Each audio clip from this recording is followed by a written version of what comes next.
تخيل معايا ولد صغير عايش في دار الأيتام. كل نهار كيوقف قدام واحد الطابلة خاوية، كيتسنى ياخد القمة باش يعيش. التحقير كان جزء من حياته اليومية، وكل مرة كيحس كأن العالم كامل ضده. لكن بالرغم من هاد المعاناة، داخله كان عامر بالأحلام والطموح. كان كيحلم بحياة أفضل، حياة بعيدة على الخوف. في النهار الأول حياة كان صعيب فيها بزاف. الحرية والفرح. دخلت لدار الأيتام وأنا ما كنعرف حد، كل شي جديد وغريب عليا. الجو في الغرفة كان بارد، والأطفال الآخرين كانوا كيلعبوا بلا ضحك حقيقي، كأن الحزن عايش وسطهم. الموظفين كانوا صارمين بزاف، وأي خطأ صغير كيجيب ليك التوبيخ. كل حركة كنت كنديرها كنت كنحسبها 2 المرات باش ما نوقع حتى في شي مشكل. الماكلة كانت قليلة، واللي ما كينشطش في العالم اليومي ما كياكلش مزيان. كنت عارف أن كل لقمة خاصني نستحقها بالكد والتعب. كانت كل وجبة كتجي مع الشعور بالخوف والضغط النفسي، لكن داخلي كانت عندي شعلة صغيرة ديال الأمل. كنت كنقرا في المكتبة القديمة اللي لقيتها في دار الأيتام، وكنحاول نتعلم الحساب والقراية باش نزيد نطور راسي. كنت كنحلم بالنهار اللي نخرج فيه ونعيش حياة مختلفة، حياة فيها الحرية، الأمان والفرح. كل نهار كان كيدوز كنت كنواجه تحديات وحتى المواقف اللي كتخلي دموعي تنزل بلا ما نقدر نوقفها. لكن مع كل تحدي كنت كنحس أن القوة ديالي كتزيد نهار بعد نهار، وكنت عارف أن غيجي النهار اللي هاد الصبر والتعلم غادي يغير حياتي. بديت كنكتشف أن المعرفة والقراية هما سلاحي الأول. في الليل والنهار من بعد ما كيسالي الجامع كنت كنجلس نقرا الكتب القديمة، ونحاول نتعلم مهارات جديدة، وندون كل فكرة كتجي في دماغي. مواقف كتيرة وقعات، بعضها محرج وبعضها مضحك. واحد المرة طحت من الدروج وكنت كنحاول نهرب من الموظف الصارم. كلشي كان كيضحك عليا بلا ما يعرف حتى شي واحد المعاناة ديالي. دازو سنين حتى وصل النهار ديال امتحان البكالوريا. كانت ايام صعيبة، ليالي بلا نعاس والخدمة والمثابرة. نهار النتائج باقي محفور في ذاكرتي.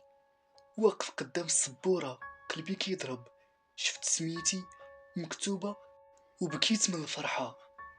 كملت 18 عام، خرجت من دار الأيتام، وتما بديت نكون مستقبلي. كريت دار صغيرة والتحقت بالجامعة. كانت تجربة جديدة وصعيبة. لقيت راسي وسط عالم مختلف، طلبة جايين من عائلات ميسورة كيلبسوا مزيان وعندهم كل شي. أنا ما كان عندي حد، كنت كنجلس بوحدي. حتى لواحد النهار تعرفت على 3 د الدراري كانوا مختلفين. واحد ولد كازا ديما عنده أفكار جديدة، وواحد من طنجة خبير في الكمبيوتر، والثالث كان من مدينة مكناس كيعرف يقنع الناس بكلامه. بديت كنقرب منهم تدريجيا، وهما اللي فتحوا لي الباب الجديد. قال لي واحد فيهم: واش عمرك سمعتي بالتجارة الإلكترونية؟ قلت ليه: لا، شنا هي؟ بداو يشرحوا لي كيفاش الناس كتبيع وتشري عبر الانترنت، وكيفاش ممكن تبدا مشروع صغير غير بالكمبيوتر. كنت كنسمع وكأنني كنحل باب جديد للحرية. بديت كنمشي معاهم كيعلموني الأساسيات، كيفاش ندير متجر إلكتروني، وكيفاش نلقى المنتوجات، وحتى كي ندير نتعامل مع الكليان. في الأول كنت كنعيا، كنفشل، كنخسر الفلوس القليلة اللي جمعت، حتى تنبغي نوقف.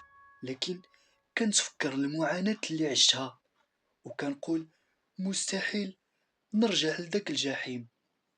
شوية بشوية بديت نربح الفلوس، ما كانوش كتار، لكن أول مرة حسيت براسي كنكسب شي حاجة من عرق كتافي. من بعد شهور المشروع ديالي كبر، والناس بداو يعرفوني. وليت كنقدر نخلص الكرا ديال الدار، قريب من الجامعة، وكنلبس مزيان. كنعيش في مستوى عمري حلمت به.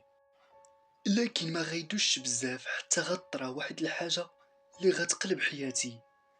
واحد النهار وانا جالس في الدار كنخدم قدام الكمبيوتر، سمعت شي حد كيدق في الباب.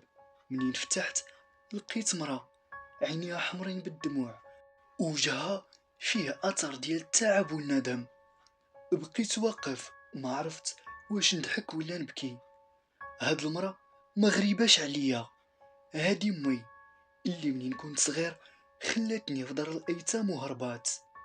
تسمرت في بلاصتي، قلبي بدا يضرب، وهي بقات كتشوف فيا وكتقول بصوت مهزوز: ولدي اسمح ليا، عارفة راسي انني كنت قاسية عليك، لكن الظروف كانت صعيبة. كنت صغيرة ضعيفة وما قادراش نربيك، خليتك بلا حول ولا قوة، واليوم جيت غير باش نطلب منك السماح. الدموع نزلات من عيني بلا ما نحس. سنين وانا كنتسنى هاد اللحظة، سنين وانا كنقول في قلبي: علاش خلاتني نعاني؟ جاوبتها بصوت متقطع: فين كنتي مني كنت محتاجك؟ فين كنتي منين كنت كناكل العصا على ود الطرف ديال الخبز؟ فين كنتي منين كنت كنبات بالخوف والبرد؟ بدات كتبكي وكتقول: عارفك كل شي، عارفك غتكرهني، لكن راني رجعت حيت ما عمري نسيتك. كنتي ديما في بالي، واليوم منين سمعت بالنجاح ديالك قلبي ما خلانيش نبقى بعيدة. مشيت للخيرية وخديت العنوان فين وليتي ساكن، ومن تما جيت نقول لك سمحلي. وقفت كنشوف فيها بين قلبي المكسور ومن بين الشوق اللي عمري ما نسيته. حسيت بواحد الصراع داخلي، واش نجري عليها ولا نسمح ليها ونبداو صفحة جديدة.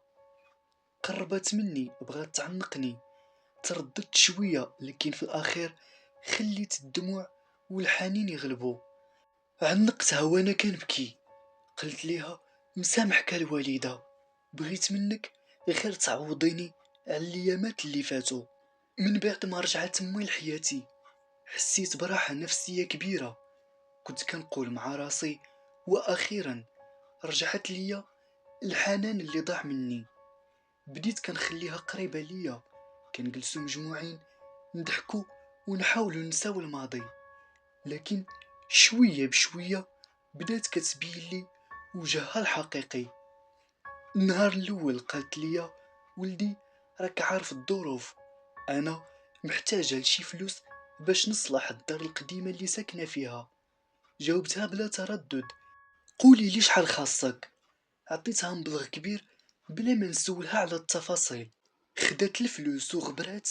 تدازت مدة أسبوع، رجعت وقالت لي: ولدي راك عارف أنا ما خدامة ما والو، المعيشة غالية وخصني شي حوايج. عطيت هذاك الشي اللي بغات بلا ما نناقشها، حيت كنت فرحان لحقاش كنحس براسي كنقدر نعاونها. لكن مع الوقت ولات كل زيارة ديالها مرتبطة بطلب جديد. خاصني نبدل الطوموبيل حيت هاديك ما بقاتش كتشرفني قدام صحاباتي. خاصني ندير مشروع صغير. بغيت نعاون واحد من العائلة اللي عمرها ما عرفتني على ولا واحد فيهم. كنت كنقول ما تستاهل كل شي حتى حياتي.